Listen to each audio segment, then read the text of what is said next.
Hello and welcome back to another video on Sports Undefeated. Today we're going to be talking about the NBA Finals and what the matchup is looking like. Who I think is going to win the whole thing. Some key stats to look at. Some bench stats. We're going to go see starting lineup. Who's going to have the favor advantage. All that stuff. And what exactly both teams need to do if they want to secure their first NBA championship. Let's get right into it. So we're back and we're gonna talk about both teams and what I think they both need to do first to win the whole thing and what they've done so far to get here. So let's start with the Thunder. Um, led by the current MVP Shea Gilgeous-Alexander, who averaged 32 this year. And they had one of the most dominant regular seasons in NBA history. Um, went 29-1 against Eastern Conference opponents this year. I think that's the best ever in the NBA, possibly.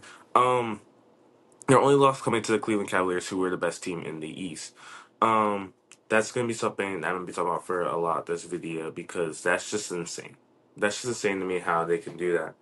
Um, they are one of only 12 NBA teams in the playoffs to have five or more games that they were able to win by double digits. Also showing how dominant their run is. Remember when they blew up the Grizzlies at one point? They took the Nuggets to seven, but then they were able to get their game against the Timberwolves easily cruise through their games too. So they've shown that they can be weak, but I think the Nuggets were a really good team at that point, and people were overlooking them. But um, honestly, the Thunder have been so dominant this year. It's like, what can they not do? And they've shown it before when they went up against the Pacers twice this year. Hey, we can beat you guys too, and they've done it. They've done it twice this year. Halliburton was held to 4 points in one of their matchups earlier this year, so it is a little hard to take.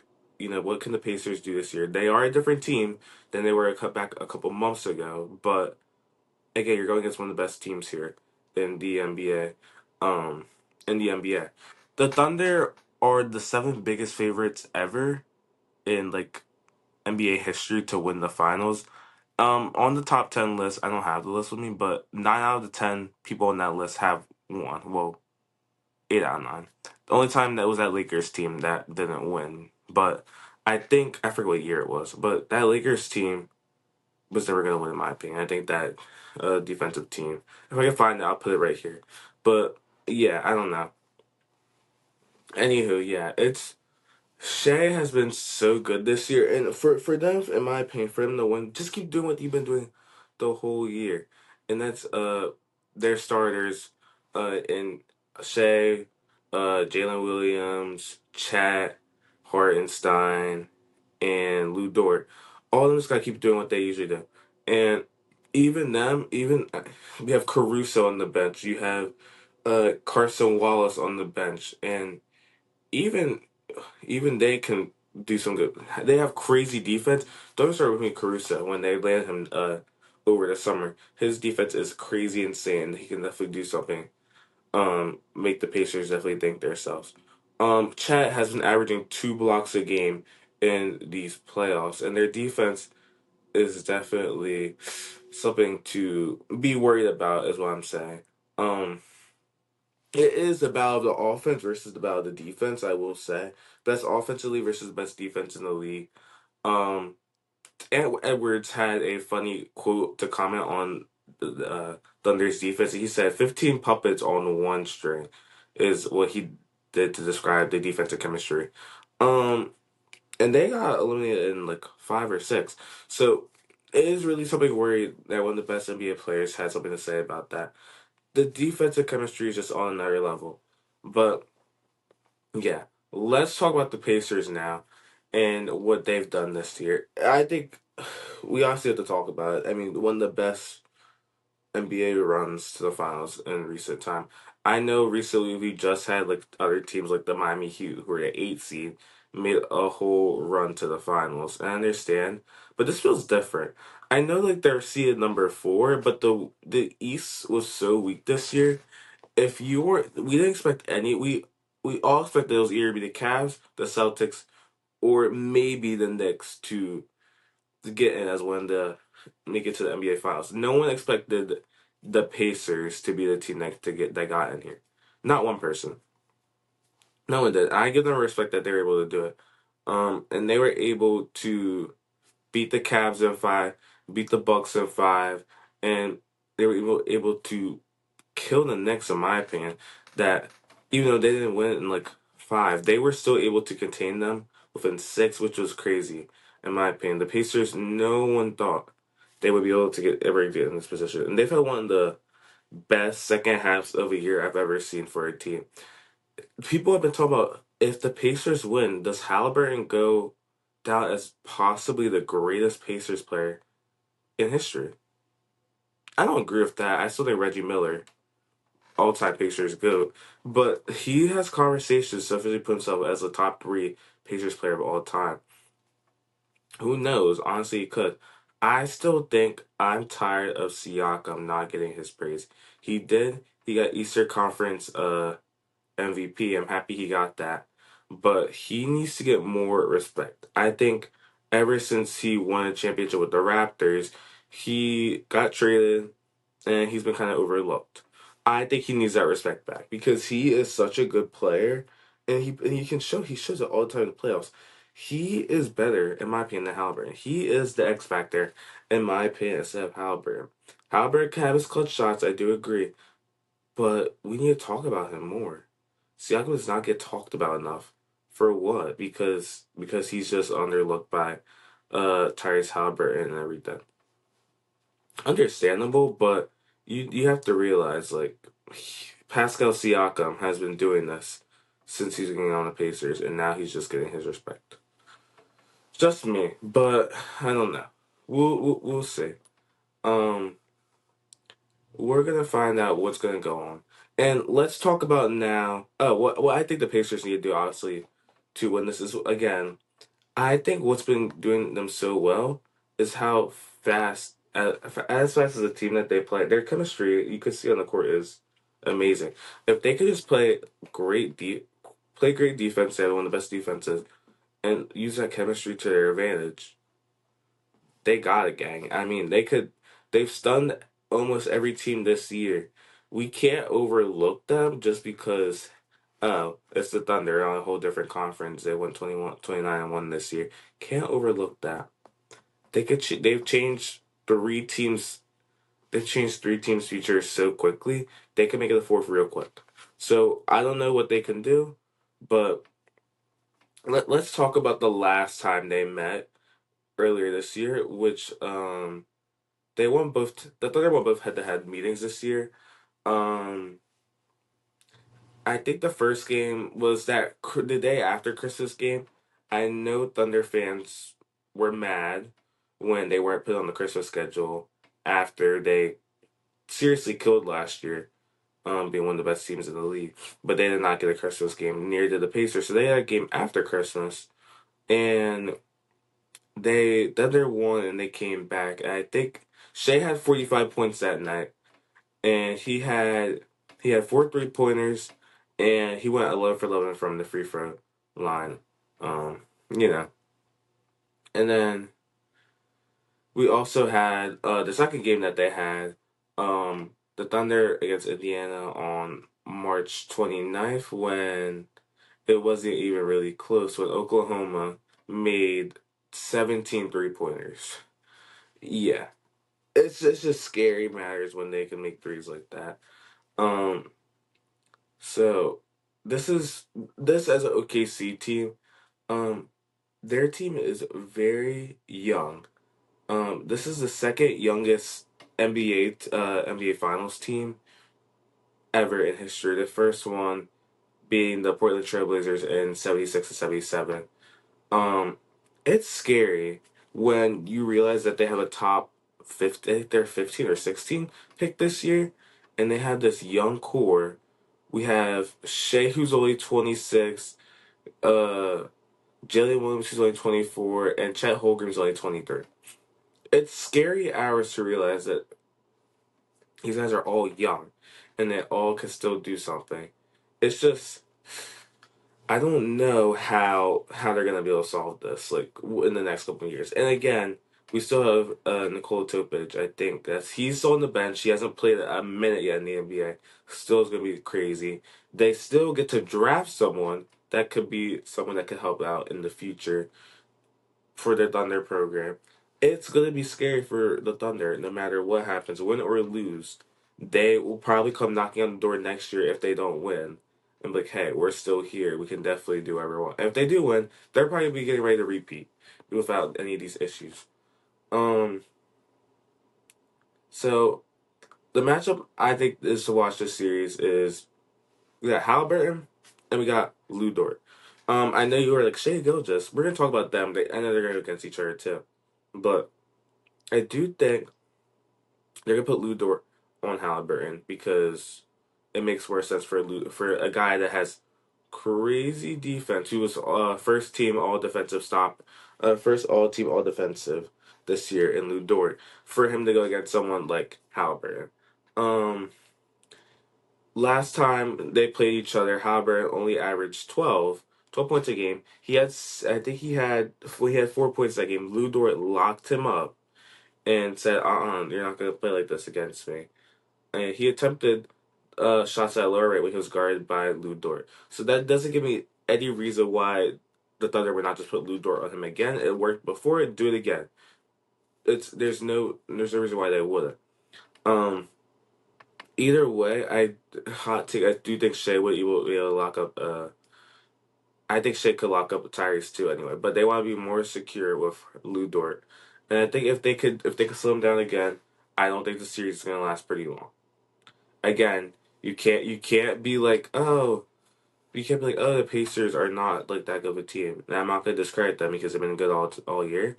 But again, I think it could be wraps really. I think it could be wraps really easily. Um, if the Thunder control their turnovers and keep winning that, I think it's good. If the Pacers lose the turnover battle, it's over. And they have to win. And the Pacers have to win that 3 point battle. They have guys that can make threes. They lead all playoff teams with a 40% for the 3 point line. Um, you have guys like Neesmith. You guys have like Siakam that can make threes. It's insane. They could win it if they could win that turnover battle. If they could win that 3 point battle, they're good. But they can't let go when they're down. They can't, or it's over. Um, so we'll see. But let's keep talking about it. Um, sorry. Let's talk about the key matchups for this. First of all, I want to talk about by position. We're gonna talk about by position of the breakdown. Let's go. I'm gonna say who has the favorites in each position. So we're gonna start with Tyrese, and we're gonna start with Shea. The matchup that everyone kind of wants to look for, and these guards are kind of the ones that kind of started everything off. Tyrese has been kind of the guy who's been like, I feel like he could deliver whatever, but he's also the guy that's been giving it to his teammates also. He led the NBA in assists last year, third this year, even though I think Trey led this year, but I mean he didn't get All Star game this year, but he did get All NBA third team, and that says a lot. I know next year they definitely be like, okay, we can't overlook him for an All Star game next year. There's a lot of guys that get overlooked, and I think it needs to be appointed about it. Um, the issue is again, I can't pick Tyrese over the reigning MVP. There's just no way I will. Um, Literally, Shea has everything. He has the whole package. He averages 20, 32. When he's at the free throw line, can make a lot of threes. It's like you literally just can't say no to him. So Shea is gonna get my advantage here. That's one for the Thunder. Over that. Next, Andrew Nemhard versus Lou Dort. Um, Funny thing is, I think both of these guys were on Team Canada last year for the Olympics, which was actually really funny to mention. Now they're going to be going against each other. Um, Both of them have crazy defensive. Um, they usually take on the best players that can score in the inside, like Lou Dort goes against Halliburton. and vice versa when Nemhard sometimes goes against will go against Shea. I think in my opinion, Dort has the size advantage for me. To be honest, I think Nemhart he is made to be a shooting guard. Ludor is more built like someone that's bigger. He's built 6'4", 220. He's more physical. He's one of the more physical defenders every year. He can do anything he wants with him being that big and able to do that. He doesn't even need to score too much. He can average. He can make shots when he wants to. But I'm gonna go to Thunder here too because again, I think Lou Dort has just a better build overall against Nemhard. It's gonna be really interesting to see that. But yeah, I'm gonna take the Thunder 2-0 here now. Next, Jalen Williams or Andrew Nesmith. Now this is a hard one for me. I've changed my opinion about this a lot now. Nesmith, who really has shown himself, proved himself in the playoffs, um, that he can be someone that can do everything. He's been more reliable ever since he got acquired from the Celtics. Whenever he was at Vanderbilt, he was a crazy 3-point shooter. Remember he had his game one, he went off, had 8 threes to get them back in the game and able to get the Pacers a win in overtime.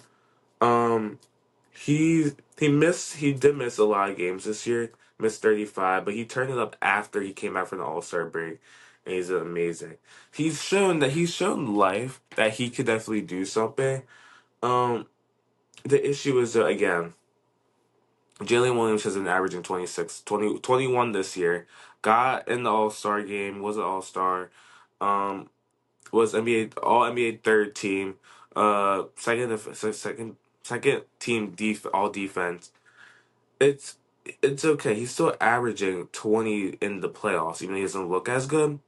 I can't take someone that is like the second option to Shaq. Again, I love Neesmith. He just hasn't met his match yet ever since he came back from his injury. I'm gonna go 3-0 Thunder here with Jalen Williams. Next, we got Pascal, we got Chet at the power forward position. This is hard for me. Also, I'd like both players here, in Pascal, who's really over underlooked. I mean, and Chet, who's been pretty good, pretty consistent overall. Um, both of them. The issue is, I think Siakam has. I think he has the edge. I think he does. He's been averaging 21. He has a crazy fadeaway jumper that if look a video of it. Best 3-point shooting of his career. Look at his fadeaway. It's nasty every time. He always could trick someone like that. Not to put Chet on anything else that he's had an injured fracture hip. He still has done really good. He just needs. I don't think he has more experience compared to Siakam has. Siakam's been to the finals before with the Toronto Raptors. He's been in these situations before. Chet's only 23. He doesn't have too much to kind of deal with yet. Siakam's got the matchup for me. He is the Eastern Conference Finals MVP here. Give me Siakam. Let's make it 3-1 here for the Pacers. Then finally, Miles Turner versus Isaiah Hartenstein. Um, again, I don't really know. I really don't know. This is kind of the same thing for me. Um, remember last year when it was Pacers Knicks and Hartenstein was on the Knicks. They didn't meet up last year, and neither guy kind of like was winning their battle. Both of them were doing really good. Um, I do think though between both of them, uh, not the Thunder. I think the Pacers do have the look here and what they want to do with Miles Turner. Miles Turner, who's 10 years into his career, can shoot the three ball. Has only shot 40% from the three and averaging 2 blocks a game. Hartenstein is still he's still good, just nothing like crazy. I feel like if he has numbered last year, I still think he has it now. Is what I'm saying for Turner. I think Turner is gonna have it for the Pacers. I think it's 3-2 technically here. So let's talk about we still have the bench to talk about. The bench is gonna decide uh a lot for this series. I feel like it has decided a lot. So um let's talk about bench points real quick for the teams. Um, bench weights. Okay, so the Pacers are one of those teams that have a decent bench. We're gonna talk about T.J. McConnell, who was 11th in bench scoring this year. Uh, Mandarin, who was also back on the bench, even though he had a really good couple good years, he's still good. He's less effective on the bench, so I still think he should start. And then the issues for me, the backup centers. I think the backup centers low-key suck. And I'm gonna make that statement now. I don't think guys like Thomas Bryant and Tony Bradley can do stuff. It's kind of iffy to see that. So yeah, I don't know how everyone else will do. I think they have a decent seven players that could play. I guess Thomas Bryant and them are fine, but it's just will they do good? I don't know. Um, Then for the Thunder, you have guys like Caruso, one of the top defensive players. You have Carson Walls, another guy that can do crazy. You mentioned other Jalen Williams, who has great size on the bench and can also play the 4 or the 5 if they really need to. And if that matchup happens, if they have both their benches in, I'm going to take that Thunder bench all the time, even though TJ McConnell, even though Mandarin has things that they can do, those there's a big gap in that center position for me. And if one of those two guys are out in Siakam or in Turner, I'm gonna take the Thunder all day. So I'm gonna take the Thunder to win the bench matchup here. Um, that's just my opinion right there. Another side I did want to talk about is rebounding. We're gonna talk about the rebounding like just as an entirety this whole season. The top two teams in rebounding this year were the Houston Rockets and the Grizzlies, who led by a whole ton. But then if you get down to the nitty gritty of all of it, the Thunder finished 12th in rebounding in the NBA. And while the Pacers finished near the bottom, tied with the Magic uh, at like the fourth last team to do best at rebounding, which is kind of concerning for the playoffs. You want to have really good rebounding. We can look about it in the playoffs too. That the Pacers have moved up. They're in the middle of the slot now for rebounds, but also they played the most games, so it should be that inflated. But compared to the Thunder, yeah, they have way better. Thunder still have way better rebounding in all these categories. It's nothing good for them to be able to get here and get the rebounds. It's all rebounding is going to be a big issue for them. If they fall behind because of that rebounding and the Thunder will create chances with their offensive rebounding, I want to call this series wraps. That's what it is for me. But yeah, I don't think that's going to do too well if they can't figure it out. So with that being said, who do I think is going to win the NBA Finals 2025? It's battle of two small market teams. I'm happy for both of them getting here because whoever wins will definitely get more spotlight for next year. Both teams should get a lot of spotlight next year. They both deserve it. They're both great teams. Also, shout out to the Timberwolves. They should also get a lot more credit next year for being a small market team, and they almost were able to get here. But since they weren't, not talking about them. I'm going to take the Oklahoma City Thunder to win in 5 games against the Indiana Pacers. Um, for how the are going to go, I do think the Thunder will open up 2-0, and I think the Pacers will win once they get back to Indiana and make it 2-1. However, after that, I think the Thunder will win the last two. And for MVP predictions, give me Shea to be the MVP of that. Um, yeah, nothing too crazy. Um, I am really excited to see these NBA finals. Whoever wins is going to be amazing. Chef's kiss. I'm not mad at either guy. Whoever wins, it's a win for small market teams in the NBA. Not like someone like the Lakers, like the Knicks. It's when these small market teams are gonna make a name for themselves finally. And I'm proud for whoever wins. Whoever is able to do the job, good for them. And after this, my next video will be talking about the NBA draft. Hopefully, I can get that video out sooner or later. It's low-key a little boring, but I talk about each guy and what do I think they're gonna do. So yeah, thank you guys for watching. I appreciate it, and I'll see you guys in the next one. Peace out.